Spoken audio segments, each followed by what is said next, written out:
嚟緊嘅教育咧，我即係會同傳統家長好唔同嘅，因為傳統家長就係佢會覺得啊讀好啲，讀名校，攞高分就係為咗入大公司。但係喺我見得到嘅世界咧，就係10至15年啦。我覺得未來一代出嚟嘅時候，佢唔會好需要大公司，可能都仲有10零% 嘅。咁但係調翻轉，我預嗰個仔係做嗰8零個%嘅啫喎，咁我就會 train 佢其他嘢咯。大家好，我係 Becky。Hello，我係 Dicky。咁今日我哋就想探討下喺呢個 AI 世代啦，當咁多大公司都開始裁員啦，我哋會諗第時小朋友到底返咩工啦，或者要讀啲咩書，有啲咩學歷先可以喺呢個世代入邊生存到，或者可以揾到佢哋自己嘅出路嘅。咁就可能睇下 Dicky 你嘅睇法係點樣？好啦，其實我唔講咁遠先，我哋講近少少，而家發生緊嘅。其實咧就係好多人都話，即係大學生越嚟越難揾工啦。咁但係其實我諗之前有一集我哋都有講過咧，就係其實而家如果只要你讀 double degree computer science 同 BBA 咧，其實都依然係好吃香嘅。好嗱，咁呢一刻咧就係咁樣啫。好啦，咁但係5至10年後係點咧？咁其實我見得到咧就係而家大部分嘅僱主啦，其實佢請人嘅時候咧，佢已經唔係純粹睇你讀咩 degree 啦，係亦都唔係純粹睇你讀書好唔好啦。咁佢係開始會睇咧就係你做過啲咩 project 嗱，其實以前咧就好膚淺噶嘛，以前係睇 intern 噶嘛，即係你有2、3份 intern 我就當你做過，係咪？咁所以其實嘅世界都演變緊嘅就係，喂，我想請個 fresh grad 翻嚟，佢係知道過呢個世界發生咩事。第一或者第二就係可能佢會快啲可以適應到，係啦，咁就唔會係純粹一張白紙。好，咁所以我會記得到咧，就以前就要 fresh grad 啦，即係要 intern 啦，sorry，係咁，但係你而家咧就開始，我哋見得到嘅世界就係開始睇你 portfolio 啦。OK， 即係開始睇，喂，其實你識做啲乜咧？係啦，你知我哋 IT 以前慣咗噶嘛，睇做 project 噶嘛，係你睇你玩過咩比賽啊，係啦。咁但係而家我哋見得到好多公司都開始係咁樣嘅。咁但係個好處係咩咧？我前排都做過一個經濟日報嘅訪問，我懷疑咧，我呢個片出街之前已經會即係你上網揾到啦。咁就係點咧？就係我哋有講過就係話，其實反而咁樣係好事嚟嘅嗱，因為以前你諗下咧，就係如果你個小朋友即係去讀到大學。佢畢業出嚟，佢先至發覺我自己原來唔中意做我本科嘅嘢。OK， 唔中意，譬如我讀會計，我唔中意做會計喎。咁你可以點啊？你咪試下報其他工啦，係啦，試下報其他工啦，係由頭嚟過啦。但係你就因為我讀咗會計，有啲人就話：喂，你嗰時讀會計嘅喎，你又唔中意啊？即係好多嘢問我嘅，係嘛？一定好多嘢問我嘅。咁然之後就一定會諗就係話，你會唔會入到嚟之後又唔中意㗎，又轉㗎？係啦，咁你其實就好容易俾人 challenge 嘅。咁但係調翻轉啊，而家就點咧？就係如果你讀會計，我當原來你係好鬼中意HR 嘅，當或者好中意 marketing 嘅。好啦，咁你而家咧，你做讀會計好中意 marketing，你會點咧？就係你咪拍啲 vlog 咯，你咪試下做下 foodie 咯，即係拍下嘢俾人睇，你就有個 page 咯。咁你以前 marketing 你就可以咁做啦。咁而家你譬如如果做翻 office work 咧，你譬如 HR 嘅。你咪試下寫一啲 HR 嘅 app 咯，係咪？你而家試下做一啲 research 或者做一啲 solution，就係專係幫 HR 嘅。你同人哋講話啊，係啊，因為我有個做 HR 嘅 friend，然之後咧佢就話原來篩 CV 係好難搞嘅喎，然之後咧就篩完 CV 我又要同啲 candidate arrange interview，呢個 flow 係好麻煩。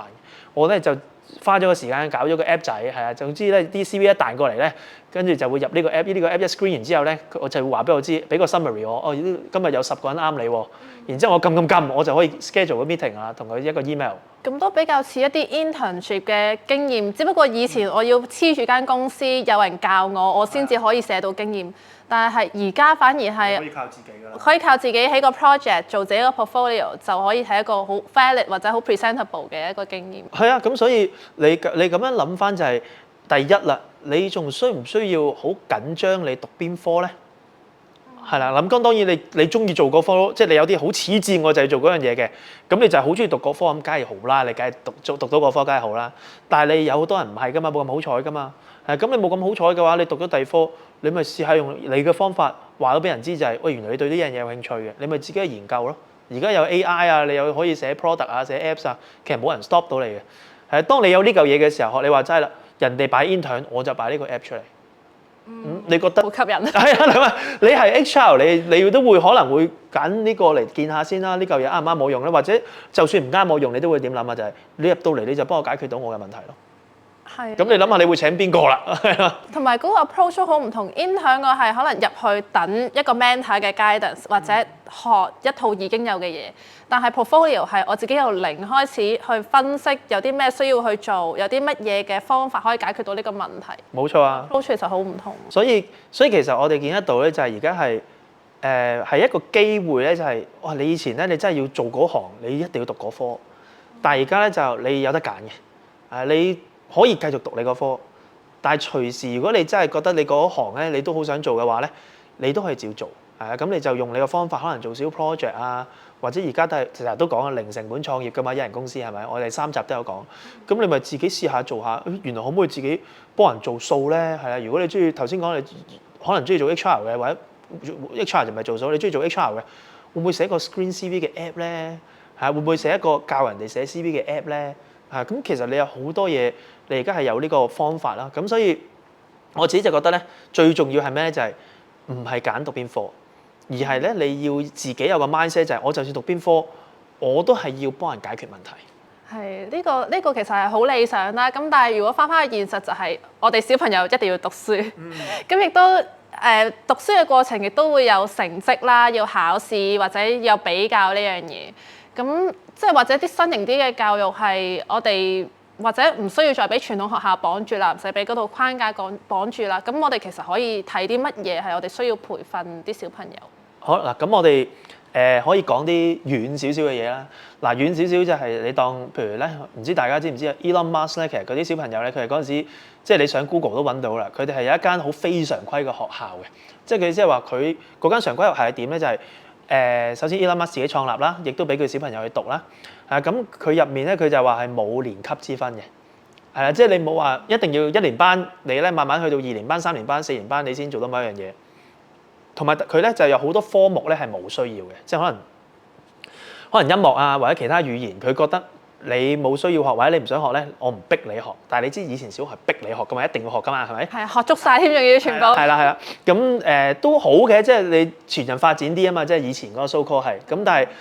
係佢嘅意思就係話，你其實我唔逼你學，即係你都可以自己 explore 噶嘛。但係調翻轉啦，喺嗰間學校咧，我作為嗰間學校，我會教你啲咩咧？我會教你可能一啲佢嗰個就叫第一性原理，即係喺佢嘅角度就係你係學啲 STEM 啊，係學一啲編程啊，學一啲 AI 嘅技能咧，就係你首先呢個打好咗先。你去到跟住中學，你中意讀咩咧？因為你呢樣嘢打好咗咧，其實你就好容易去 explore 你要嘅嘢㗎啦。係啊，咁所以你諗翻個另一個極端咧，就係如果有好多傳統學校，我打好咗你個底做會計 ，OK 係嘛？做讀 translate 你4年 translate 好冇？係啦，係真係我哋，因為我哋學校有時咧，即係 seminar 咧有好多即係你見佢同你講話，我依家想學喺你哋度學 AI 啊編程，我想入行你哋入行 IT， 跟住然之後問佢點解你想入行？因為我讀 translate。即係你呢句説話即係咩咧？其實佢入去嘅時候可能冇諗過會咁快被 AI 影響，但係佢讀到中間嘅時候，佢就話：我真係唔知讀嚟做咩呢4年。咁當然啦，你講緊如果你真係現實啲去睇咧，就係唔係淨係為咗揾工嘅，係咪？係啦，跟住第二就係你讀 translate 都有一啲真係要真係人做嘅嘢嘅。我成日講你就一啲好高級嘅翻譯一定要嘅。咁但係你調翻轉，我當一班30人入邊，得3個做到好高級嘅嘢嘅啫嘛，即係國家領導人啊，可能律政司啊嗰啲即係專業翻譯啊，你大部分都係以前係諗住譯書啊，幫人譯文件嘅啫嘛，係咪？咁你而家真係冇㗎咯喎呢啲工。好啦，咁所以我就係話，你如果用另一個極端去睇，就係而家我哋有好多你一路讀上去，但係原來個科目根本上可能你係轉唔到嘅。即係你轉唔到身㗎喎，而家係咪？但係頭先你講嘅就係，如果你Elon Musk 嗰度做嗰樣嘢就係，我教好你編程，教好你 STEM， 教好你諗嘢，教好你 problem solving， 教好你 AI， 你之後讀乜都得。你去到大學你想讀乜都，你最後讀翻 econ， 你都依然係一個好適用AI 嘅 econ 人。OK， 咁所以如果我哋 fit 翻去頭先我哋講現實啲啦，好咧。咁如果喺香港嘅教育，你可以點咧？就係你小朋友讀咩科都好，佢都一定要學好編程 AI。或者學好啲 STEM， 學好啲頭先佢 Elon Musk 嗰啲嘅教育講嘅第一性原理嘅嘢，你一定要係嗰樣嘢係去到邊行咧都有用嘅，即係比較底層少少，點樣去理解一件事啊 concept 上面嘅 concept 啊 problem solving 啊，係做一個 project 出嚟啊，即係呢一啲係好過你唔知考試考幾多分啊，即係極端啲講一個例子就係、即係如果可能一個名牌大學出嚟嘅，OK 香港本地一線大學出嚟嘅 First On BBA 咁樣先算啦，或者 marketing 啦，marketing 最易㗎啦。另一個咧就係、可能啲2、3線大學，甚至可能副學士，但係咧佢自己有一個好大嘅 page，可能100萬個人 follow 佢嘅，OK， 然之後可能自己 YouTube 都有一個10萬人嘅 subscriber， 係啦，咁當然係你可能會覺得咁你咪做 KOL 咯，但係唔係喎，佢可能唔係影自己喎，佢可能專係鑽研科學嘅啫喎 ，OK， 係啊，即係專係拍一啲科學嘅嘢嘅 channel。嗱，咁你諗下，如果你係一個公司，你想請 marketing 人，你會請一個 marketing first on 啦，定你請一個好有經驗玩 social media 嘅人咧？梗係實戰經驗為主。係啦，咁你唯一要問嘅就係你點樣將你啲科學嘢變做我哋公司用到嘅嘢啫。咁但係呢樣嘢唔難嘅，因為你第一性原理就係你其實只要玩好咗 marketing， 玩好咗佢嘅 algo， 其實你係知道點 grow， 你點樣同啲 fans interact， 其實都係嗰樣嘢嚟㗎。係啊，就係要唔係書本上嘅知識。同埋中間其實包咗好多嘢，即係包括之前我哋傾過話，可能要有啲溝通技巧啊，或者點樣去理解一件事啊、分析一件事啊。其實中間好多係書本上面學唔到嘅知識係包括咗喺入邊。係啊，所以你問我咧，就係如果喺香港，我哋想面對教學嘅心態咧，就係即係你冇可能短期內去轉嘅。其實你唔好講香港，美國都轉唔到啦，只不過 Elon Musk 特別行得前啫嘛，係咪？係啊，咁但係所以我就話你喺香港，我會覺得嗱，如果係我作為家長咧，我就會幾樣嘢建議嘅。第一咧就係唔好太有 focus 係成績，係你 focus 咧個小朋友成長緊要啲。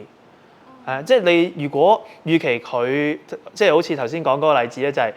我哋咪後講嗰個例子就係、喂，如果個小朋友真係0分，係啦，好似我小朋友試過佢0分，我唔係諗就係話點解你0分啊衰仔咁樣，我係諗就係、哦你面對0分你點樣處理先？係啊，你係點解0分先？你係因為唔識啊，定係你嗰個狀態唔好啊？好啦，咁然之後我就會諗就係、你點樣去到？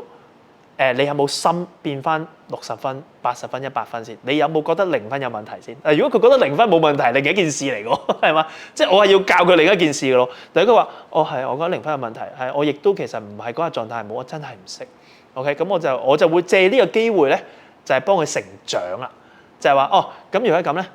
我幫你係啦，可能咧睇唔係我幫你係我教你可以點做，係就係睇多啲書係啦。調翻轉你可能寫多啲文，寫文嘅時候我喺你隔離。你唔識嘅字我教你，我幫你寫個 app 係，我幫你做咩咧？就係我幫你寫個 app 係啦，咁咧就個 app 咧係有晒好多生字嘅，係咁然之後你就不停喺嗰度認生字，係啦，咁然之後嗰啲字咧我就會即係你慢慢咧就發覺咧每一日寫嘅 diary 咧啲生字都喺呢度嚟㗎啦。OK， 咁慢慢教佢認字，咁呢個就係成長咯。係啊 honestly 佢就算可能1年後佢成績去唔到100分都好啦，我俾我見到佢由0拉到上80分咧。我覺得個成就係大過100分嘅，係其實因為佢哋出嚟咧，我哋即係第3集都有講過咧，就係其實嚟緊你大公司越請越少人噶嘛，其實慢慢咧啲小朋友啊或者新嘅一代咧，其實佢就係要自己可能創業啊咁樣噶嘛，咁佢當你做呢樣嘢嘅時候咧，其實你就要諗嘅就係佢點樣面對一個創業嘅環境，佢要試錯啦，佢試錯要改善啦，係啊，咁好多嘢你就發覺其實係個過程咧係緊要啲嘅。咁你就會想咧，就係喂，如果係咁咧，我就不如 prepare 定你啲韌性啊，你解決問題嘅能力啦，你點樣 identify 你而家面對緊嘅問題，去下一步。其實成個過程咧，我覺得係佢讀書嘅時候係緊要過你同我講話我因為考咗100分啦，然之後咧我依家咧就入咗個咩嘅 degree 啦，然之後入咗咩 degree 咧，我出到嚟咧就打份咩嘅工啦。係因為我覺得呢一個人才篩選嘅機制咧，喺 AI 時代咧真係會越嚟越，我唔可以話失效咯，但我係覺得越嚟越唔需要話我只係靠佢令到我個仔女有 future 咯，或者我哋嘅下一代有 future。因為你以前大學讀書要攞好成績出嚟，係因為你係知道大公司請人係靠呢啲機制啊嘛。我如果作為可能一間公司，我請 MT 或者JP Morgan， 我請個 iBank analyst。我梗係淨係睇你科大出嚟頭幾個攞 Dean List 嗰啲啦 ，OK？ 好啦，咁或者我作為一間大公司，我請 MT， 我梗係淨係睇嗰啲啦。好啦，咁但係你而家嗰啲都仲有嘅 ，OK？ 我都覺得仲有用嘅。你 top 可能 10% 仲有用嘅，咁你另外嗰 90% 咧，你就真係大家，我就真係覺得你讀啲咩科就真係唔係好緊要啦，就係好睇你科目以外你嘅性格啦，你有冇自己做 project 啦，你有冇解決問題嘅能力啦，你嘅興趣啦，你有冇將你嘅興趣變成一樣我覺得可以重複性喺一個 workplace 度可以成長嘅嘢啦。咁我覺得呢一個咧係嚟緊人才篩選就係講緊呢樣嘢。Venture Next Lab 為一具 AI 獵頭背景嘅 AI 培訓學校，課程涵蓋提供俾個人提升計算機思維、編程、AI 架構能力、應用級 AI 企業級培訓，訓練你公司嘅團隊。無論你想 upskills、轉行、轉型，我哋總有你用得着嘅課程。喺影片下面點擊我哋課程連結，了解多少少我哋為香港人才而設計嘅 AI 轉型課程啦。其實調翻轉我自己，即係同你啱啱個 case 有啲唔同，我就係嗰啲乖乖女啦，然之後覺得要讀好書啦，孝順父母，然之後就真係由細到大就咪書考試，所以咧就即係記書啊，反而係好快可以俾 AI 取代到嗰一種能力，即係標出嚟嘅能力咯。係，我覺得係呢樣嘢都重要嘅，係即係呢個係個過程嚟噶嘛。你係有個過程，其實你讀書嘅時候有個過程，跟住你先知道哦，原來咧咁樣學習一路持續學習，跟住慢慢 tune 咧就 tune 到而家我哋慣咗一起身嘅時候咧就有啲嘢要 productive 啦。其實即係我會覺得係呢個係你 tune 一個人嘅特質嘅過程咯。係啊，咁嚟緊咧就更加，因為書本上嘅知識以前都有用嘅，而家咧就可能你好快就可以用 AI 追得到㗎啦。OK，係啊，咁我就會覺得就唔會太過 overemphasize 個成績，就係你頭先講，可能我都會要個小朋友孝順啊，要佢讀好嘅，即係唔好以為我覺得冇重要啊，係啊，即係大家係啦，即係你唔好以為咁以後係咪唔使讀書？都要，你都要讀書，你都要咧追求一個好嘅成績。但係我頭先講啦，我追求佢嘅過程嘅成長，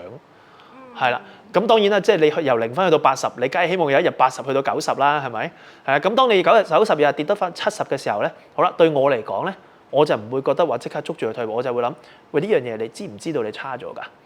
係啊，然之後我就會知道你其實有冇諗過係一樣你可以 fix 到嘅嘢，定係你話唔係啊？爸爸，我而家咧其實已經盡咗力㗎啦。OK， 咁我就係啦，如果佢盡咗力都係咁，我就會諗另一樣嘢咯。但係如果佢未盡力嘅，我就會話嗱，呢個機會你下次你記得依家有個機會俾你知道而家唔係咁好㗎啦。OK，咁咧你就諗自己點樣 tune 翻好。係啦，咁所以如果係我會見得到咧，就係嚟緊嘅教育咧，我即係會同傳統家長好唔同嘅，因為傳統家長就係佢會覺得讀好啲，讀名校係啊，然之後咧攞高分就係為咗入個好嘅學系，入個好嘅學系攞高分就係為咗入大公司。但係喺我見得到嘅世界咧，就係10至15年咧，我覺得未來一代出嚟嘅時候，佢唔會好需要大公司，可能都仲有10%嘅。咁但係調翻轉，如果唔係嗰10%咧？我預嗰個仔係做嗰80%嘅啫喎，咁我就會 train 佢其他嘢咯，係啊，即係我就會 train 佢就係可能你點樣頭先講你嘅韌性啊，你點樣解決問題啊，甚至可能會諗你啲創意啊，你望住一個問題會唔會好快就諗到點樣幫佢解決咧？其實我而家都係 train 緊我小朋友呢啲嘢，係啊，即係我有時會問佢，喂，嗱而家就咁嘅，咁你覺得？俾你會點做啊？呢個就係我個小朋友咧，佢讀書即係頭先雖然0分係啦，但係咧佢諗呢樣，即係當然唔係全期0分啦，係啊，即係我都要幫翻我個仔嘅。OK， 係啊，咁但係佢譬如但係我有時咧遇到一啲譬如有時集體遊戲嘅時候咧，我見得到佢啲創意係好得意嘅，就係你冇諗過佢會咁做喎。咁我係好睇佢呢啲嘢咯。係咁我就會欣賞佢呢啲嘢多過話你唔係100分咁樣。嗯，同埋睇佢成長咯，係啊。係，咁我自己因為我本身係讀書讀出嚟嘅人啦，咁所以我自己就覺得讀書係幫我去理解啲 concept 或者快少少去掌握一啲已有嘅嘢嘅，即係譬如當我同 AI 去溝通去攞啲 prompt 嘅時候，佢出啲 output 咧，我係會容易啲或者快啲去掌握嘅，係啦，咁呢個就可能我覺得係用即係讀書讀得多而用 AI， 咁當然啦，當個 intelligence 越嚟越高得快、高得多嘅時候，係好難同佢去比較到。係啊，咁所以其實下一代咧就應該係你學點樣借 AI 嘅力咯。係啦，即係我諗又係個情況就係你未有電腦嘅時候，你梗係覺得話我要寫嘢快，我要抄嘢叻啊咁樣啦。咁但係當你有電腦一個 copy and paste 就出到嘅時候，你就開始唔係同佢鬥呢種力㗎啦嘛。咁 AI 咧就係最叻就係消化成件事啊嘛。係啊，咁譬如我諗而家我就見得到咧，可能小朋友創意佢點樣利用 AI 係會係嚟緊嗰個唔同人嘅分水嶺咯。其實你諗翻就係，又係翻去頭先我哋較早之前講啦，其實就係你做咗個咩 project 咯。因為你睇翻咧就係好多時咧 Elon Musk 佢講佢人才 filter 嘅時候咧，佢都係話 show me what you have done 咁樣，係因為佢透過你之前間公司做過啲乜嘢嘅時候咧，你只要逐個去問點解你會咁做，係然之後點解你有冇諗過其實有呢個問題，你有冇遇過，你點 fix？你而家做過呢一度嘅時候，遇過個咩問題？你係咪你 fix 嘅？你話俾我知嗰陣時你點 fix 嘅？其實你係咁樣先係最 break 到一個人嘅路嘅，即係 break 開到佢諗緊啲乜嘢。係咁而 AI 時代咧，我就覺得係幾係呢樣嘢，因為你又係頭先講嗰句就係、你好傳統地靠寫嘢啊，靠讀嘢啊。我自己覺得就會難啲嘅 differentiate 嗱，咁我哋好彩啦，就我哋已經出咗嚟做嘢啦嘛，係咪？咁我哋唔需要煩呢樣嘢啦，係啦。咁但係新嘅一代，我自己覺得，如果你都係你問我咧，就係、我預期 train 一個嗱當然啦，如果我都係嗰句，如果佢最係做醫生嗰啲又唔同啦，咁你一定要讀啦，係咪？係一定要讀到上去最 top 啦。但係如果我話我出到嚟都係做 business 嘅，或者佢做佢想做嘅嘢嘅，咁咧我就唔覺得一定話一定要讀某一間學校，甚至 top 3大學都唔使。係啦，但係我幾緊張咧，就係我情願 grow 你嘅另一個 character，就係哇你個創意啊，你遇到個問題點解決啊？譬如你入到一間唔好嘅大學都唔緊要，係我都會諗就係你入到去你會唔會同啲朋友傾偈啊，或者做上莊啊嘅時候，你會諗到一啲嘢，你係可以幫個即係個 society 去 build 到出嚟嘅，係或者你幫自己做上莊嘅時候，你係有啲嘢你係覺得原來可以有個聰明啲嘅方法去做嘅。我覺得呢一個咧，就係一個比較全人嘅發展啦，即係我自己覺得呢個就係嚟緊教育，我覺得啲家長應該 focus 嘅嘢，係啊。或者我帶翻實用少少咧，即係譬如果我係一個家長啦，咁我見到其實而家嘅 job market entry level 係請得越嚟越少，咁即係正如話冇 work experience，其實係更加難入到一個 industry 或者去儲到一啲真正嘅 working experience。咁變咗佢可能要花好多時間啊，或者去 explore 唔同嘅範疇，點樣去自己 build 個 project。咁如果係想用呢個方向去裝備個小朋友嘅話，其實會唔會有啲咩建議或者咩 guidance 可以俾到啲家長或者啲小朋友？我覺得即係我依然覺得 Elon Musk 講嗰種佢教佢小朋友嗰啲嘢係啱啊，即係教好 STEM 啊，即係教好編程嘅原理啊，佢教好佢 AI 啊，令到佢自己可以靠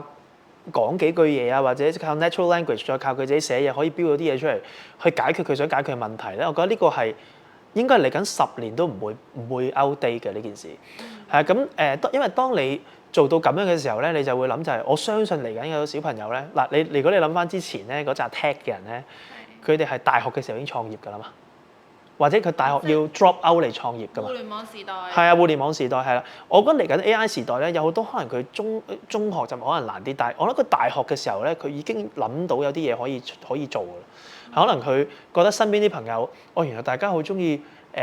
陪伴嘅喎，或者即心靈嘅治療嘅喎需要，咁可能佢就會寫啲嘢，寫個 app 去到提供一啲心靈嘅治療出嚟咁樣，係咁然之後就因為當大家一齊大嘅時候咧，佢就會發覺原來你哋有其他問題喎，咁你諗下而家 AI 改個 app 有幾難啊？係咪即你好快就改一改，係咁所以佢就會慢慢可以frame 到自己嗰個 business model 出嚟嘅，都係嗰句，你唔一定係做 business， 我成日講你唔係做 business， 你係總之 target 係幫身邊人解決問題先。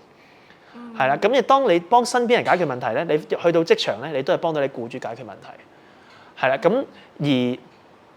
我哋講咧，大學請少咗人咧，係因為你而家咧，我哋仲喺個 transition 入面 ，OK， 即係話我咁啱而家出嚟嗰一班，就係以前讀慣書、考慣試，佢又未好接觸 AI， 又未好熟編程嘅人。好啦，咁但係調翻轉。我知道好多大公司點解佢哋頭先我話佢哋搶 double degree 係想搶 computer science 同 BBA 嘅人咧，就因為佢想你一出嚟，我就而家就冇乜啲手板眼見嘅嘢你做㗎啦，係咪？即係你大公司冇晒㗎啦嘛，我冇晒手板眼見嘅嘢你做㗎啦，咁所以你入到嚟咧就不如幫我哋即係標下啲嘢啊，係啦，即係做下啲 process automation 啊，咁呢個就係我請個 fresh grad 翻嚟嘅原因咯。如果唔係我冇晒手板眼見翻嚟嘅，冇晒手板眼見嘅嘢做嘅時候。我請你翻嚟，梗係唔係做手板眼見嘢啦？咁所以我就係話，如果你想好似頭先我哋講做到最吃香嘅呢班 fresh grad 嘅時候，可能你讀大學嘅時候，你就要諗，真係要讀好啲編程啊，讀好啲 AI，令到你出到嚟就可以幫人哋用科技去解決問題，而唔係用隻手，唔係用你靠打字、靠你自己嘅語言能力啦。因為呢樣嘢已經係 AI 已經做到㗎啦，咁樣。係，即係其實我哋可以 expect，如果我哋要花一份新工，佢未必話會有個 onboarding process 或者手把手教你一啲 process，話你一定要跟住咁樣做、咁樣做、咁樣做，而係佢哋會諗一啲新嘅問題，去睇下佢會唔會有啲咩特別嘅諗法啊、咩創意啊，有冇啲咩即係思維啊，可以幫到去 reframe 到成件事。係，又或係啦 ，exactly， 又或者其實可能我請你翻嚟，我已經 expect 你已經識晒呢套嘢，即係呢套嘢先唔係我哋公司嘅嘢，而係可能你 talk 得明嗰啲 language 係，哇！我哋而家公司全部行緊 AI 啊，係我哋全部咧好多數據咧就 API 過 API 㗎啦，係啦，咁即係呢啲你聽得明咧，咁我自己就覺得啱啱咁啱畢業呢2-3年嘅學生咧，就應該冇咁樣 train 過嘅。係。咁所以調翻轉就係我哋其實我哋有啲學生咧，譬如我哋bootcamp 啊、AI bootcamp 啊、coding bootcamp 嗰邊咧，其實有一啲其他科畢業嘅人咧，其實佢出咗嚟之後咧，就依然係好吃香嘅。即係佢本身畢業出嚟嘅時候，就可能比較難揾工，但係佢可能咧，因為自己讀咗一啲即係頭先講STEM 啊、編程啊、AI 嘅嘢，佢翻去佢自己想做本身讀書嘅嗰個行業咧，即係或者嗰個領域咧，佢就覺得我好多嘢可以諗到啦而家。係，同埋而家我 AI 寫到嘢啊嘛，即係我覺得 AI 寫到嘢係改變咗個世界，即係所以大家唔好成日聽話 AI 取代人類咯，即係唔係 AI 取代人類啊，同埋唔好話有啲人話咩識 AI 嘅人啊，即係有啲人膚淺咗以為識 AI 即係我識 prompt 就可以取代其他人，可能係嘅做 graphic 嗰啲咯，但係你大部分嘅工作咧就係喂你係咪可以利用 AI 可以好快 build 到一啲嘢去解決到個問題？我覺得呢個係嚟緊10年，如果你啲小朋友係嚟緊10年畢業。係，我就覺得你一定要學好呢樣嘢，去裝備自己咯。係，因為其實我覺得 IT 都有佢自己個 language 啊，或者佢哋個諗法，即係類似可能我哋學中文、英文，佢哋個語文文化或者嗰個思路其實都唔同嘅，即係啲 subject 啊、object 擺邊啊，或者啲語境點樣表達都唔同啦。咁擺翻去 IT 其實都好類似嘅，即係可能 IT 遲啲就會變咗一個 common language，係大家都要識得講，或者當我哋用 AI 嘅時候要識得用一啲 IT 嘅 language 同個 AI 去溝通。係啊，嗰個邏輯咯，係嗰個 flow 咯，係。咁因為其實你嚟緊企業咧，即係大部分都係越嚟越自動化咧。其實你自動化咧就係講你點樣將個步驟去 break 開個邏輯啫嘛。即係我諗去作結咧 for 呢一集咧就係我俾一個 example 大家。即係譬如果一個唔識 AI 嘅人咧，佢望住自己可能啲會計嘅嘢咧，佢就會覺得唔係我會計好複雜㗎。嗱咧我就咧又要可能咧，如果有人 send 有盤數入嚟嘅時候咧，我哋就要出 invoice， 但係 invoice 咧其實都有好多 rule 㗎喎，係咪？你 invoice 咧就有時啲人咧就即刻要出 invoice 啦，有時咧就可能要個老闆 approve 啦，係啦。咁然後咧就所以其實唔係自動到㗎咁樣，即係嗱佢好快就一個結論㗎啦。因為佢用慣嗰套 system 係咁樣行，佢冇呢個 break 開，即係點解我哋話第一性原理就係學 STEM，因為你慣咗你每一樣嘢都逐步諗咧，你就會 break 得開你嘅 process 㗎。係啊，即係如果冇聽過冇接觸開 IT 嘅人咧，即係我俾個例子咧，就係好中意玩我平時 seminar 好中意玩一個例子，啲人話咩叫 computation thinking 啊咁樣。係我俾個例子就係你點樣形容過三關係一個咩遊戲咧？哇！可以好複雜喎，講到嗱係咪嗱 exactly 係啊，即係呢個就係你有做開 IT 咧，你就會知道其實可以講得好 deep 嘅。但係你一個唔做開 IT 咧，咪就係9個格咯，跟住然之後連埋3粒咯。OK，即係咁啦，即係佢仲可以有幾複雜啊？係啦，但係佢唔知道就係原來你首先啦，電腦係唔知道咩叫即係唔知道你講緊乜啦，係咪？佢唔知道原來咧你係講緊有9格 ，OK， 9格咧首先你要講9格係3乘3啦，係咪？係。咁然後咧你就要講明咧就係離開呢9格係冇得擺嘢㗎啦，咁然後咧你就同佢講話，首先同埋個遊戲咧就係一個人玩完擺完一粒就到另一個啦，係啦，佢唔可以連續擺2粒啦。你再 detail 啲咧就係擺完一粒咧，嗰一粒係收唔翻啦。你係咪？即係其實你有好多嘢要寫噶嘛，如果唔係有筆噶嘛，即係電腦就係咁噶啦嘛，係咪？好啦，咁當你慣咗係咁嘅時候咧，你就發覺原來諗一個過三關都可以諗到咁 detail，咁即係話原來我每一步都有得控制噶咯。OK， 係啊，咁但係你冇做慣呢個即係我哋叫 STEM 或者編程啊或者 AI 嘅 training 嘅人咧，就頭先好似會計咁，佢就會覺得所有嘢都係攆埋一齊喎，分唔開嘅喎。係啊，跟住然之後係好多嘢都係有 exception 嘅喎，係啊，但係佢唔知道就係有 exception，我咪做咗啲 standard case 先至再諗 exception 咯。係啊，咁佢就係覺得諗咗好多 exception 就攞埋一嚿就覺得做唔到嘅，真係做唔到嘅咧。係啊，其實我哋 IT 咧都有啲人係會聽到個問題之後就只話做唔到嘅，做唔到嘅。係呢個咧就係佢係你因為要佢變，佢就做唔到。但係其實如果你夾硬要佢變嘅話咧，佢應該係諗得到個問題嘅。佢只係唔想變啫。係啊係，佢知道，因為佢知道一個問題係可以引申到係啦，牽涉到另一個問題，所以佢就係話其實我唔想搞啫。OK 係啊，或者佢會同你講就係嗱，你先係搞一搞嘅話，可能炒起好多嘢出嚟，好大工程喎。但係起碼佢諗到呢件事。但係我頭先講咧就係冇接觸過嘅人咧，佢真係覺得係搞唔到嘅。佢係唔係知道有幾複雜？佢譬如好似頭先會計我講嗰樣嘢嘅時候咧，佢喺佢嘅角度唔係有幾複，係佢係覺得就算你搞完電腦都係做唔到嘅。當然有埋 AI， 即係佢會覺得有埋 AI 都做唔到嘅，因為 AI 會有幻覺啊嘛。因為佢哋而家好興講呢樣嘢咯。做都唔信。但係佢係唔知道就係而家你可以 control 幻覺，或者你 human in the loop 係咪？我哋成日講有幻覺嗰啲，或者你覺得唔錯得嗰啲，你咪變人咯。但係你起碼有80%應該係可以自動化到噶嘛。係咁，但係我就係話咧，你冇做開呢種 training 嘅人咧，其實佢就會啲嘢攏埋一嚿，就會覺得解決唔到。係啊，咁所以嚟緊咧，你所有嘢都越嚟越即係可能係你當自動化又好啦，或者好多嘢都係用 product 寫出嚟又好啦，或者越嚟越多即係平台化又好啦。其實咧，我哋就係講緊就係你可唔可以個人去到邊個領域你都拆得開呢啲嘢咧？咁其實呢啲就係 problem solving。係啊，咁所以我會覺得如果嚟緊啦，即係小朋友如果真係要讀的話咧，我就會覺得真係讀咩都唔係好緊要，係啊，反而就係最緊要佢嘅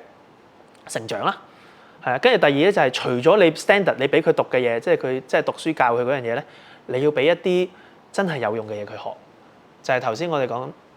STEM 啊，係啊 STEM 啊，係啊編程啊 problem solving 啊，俾佢做多啲 project 啊試錯啊，等佢慣咗，因為我哋其中一個我喺傳統教育咧最令到即係最難幫嚟緊嘅小朋友成長咧，就我哋慣咗要100分啊，我哋慣咗唔錯得啊，係啊，即係當你慣咗唔錯得咧，你翻去之後，我哋第3集有講過就係話你要創業時代要試錯啊，你一人公司要零成本試多啲錯咧，其實你係好難去 tune 到佢慣咗唔錯得變咗佢成日試錯嘅。其實我明嗰種難處係我想要成績係因為我想可以量化到或者可以比較到邊個好啲，即係譬如我如果有2個 candidate 入嚟，大家都有 portfolio 嘅，咁我用乜嘢去 differentiate 或者點樣可以量化到邊一個好啲咧？好啦，好啦，即係你意思係如果唔計成績，2個都 portfolio 啊嘛，我咪睇個 project 咯，我咪 drill 個 project 咯。係個 project 你點樣諗㗎？個 project 幾多係你諗，幾多係人哋幫你諗啊？幾多 idea 係你，幾多 idea 係人哋？你有冇試過將呢個 project sell 俾其他公司用啊？係或者你唔好叫 sell，你有冇試過呢個 project 俾其他人用啊？有幾多個 user？你個 project 寫到100個 user， 同一個 project 寫到得2個 user， 你已經唔好睇佢個成唔成功先，你就係諗就係點解你會 grow 到100個 user 嘅？啊，我記得有一個好出名嘅 interview question 就係同佢講。即係你解決過最困難嘅問題係啲乜嘢？係啊，因為你有個 project，你其實就會可以去 drill 佢，其實你就發現到其實你解決過個咩問題，令到你寫到而家嗰嚿嘢。OK，我唔係要你寫到10萬人 ，honestly， 你調翻轉你寫到10萬人嘅時候，個 project 嘅時候，你可能唔會做我份工啦，係咪？咁但係我又話你寫出嚟嘅時候，你經歷嘅嘢喺我呢間公司度，你會唔會可以 repeat 到就係如果只要我俾到啲 support你就做得掂咧？我哋公司嘅嘢。係啊，咁所以我自己覺得反而係唔需要太擔心話啊，之後小朋友冇會唔會好冇 future？係，如果你 target 淨係好似以前行翻以前條路，淨係諗讀好嘅大學，係啊，攞個好嘅成績入大公司，係一定係越嚟越少 future。因為不嬲都係有句你 AI 會令到大公司要請嘅少人，但係之後調翻轉佢哋越嚟越有自己天地嘅。係啊，即係頭先講就係你可以開1人公司，或者可能越嚟越多幾人公司。你靠 AI 做到自己嘅嘢，你亦都有啲人咧，可能咧你勤力啲嘅，呢間公司自動化咗之後啦，試下再開其他公司去做多啲 service。咁你慢慢咧就頭先翻去就係、是、你唔係淨係齋打工，你可以慢慢標到自己嘅嘢。咁呢個唔係一個 better future 嚟咩？應該係啊。其實你諗翻就係有啲似10幾20年前，如果你唔係好死硬派，一定話覺得一定要做大公司，好似有一班出咗嚟做 KOL 嗰班，咁佢哋咪做緊頭先我哋想講嗰扎嘢咯。係啦，又可以即係做到自己想做嘅嘢，又可以去邊度生活又得，係啊，又可以有一個地方養活到自己。其實呢個應該係 better future 嚟㗎。咁所以我哋就講就係啦，希望唔使大家唔需要太過擔心啦，係啊，你只需要諗清楚其實教育個方向係咪？即係你唔好淨係太擔心就係哇，因為越嚟越少機會，你反而越谷得佢行。係你谷都要谷，但係你谷係咪谷成績咧？定係谷佢成長咧？咁呢個你哋自己諗啦，係啦。咁就希望今日俾到大家多少資訊，係啊，同或者叫做多個角度啦，係啦。咁就係咁多啦，我哋今日好嘛？好，下集見，拜拜。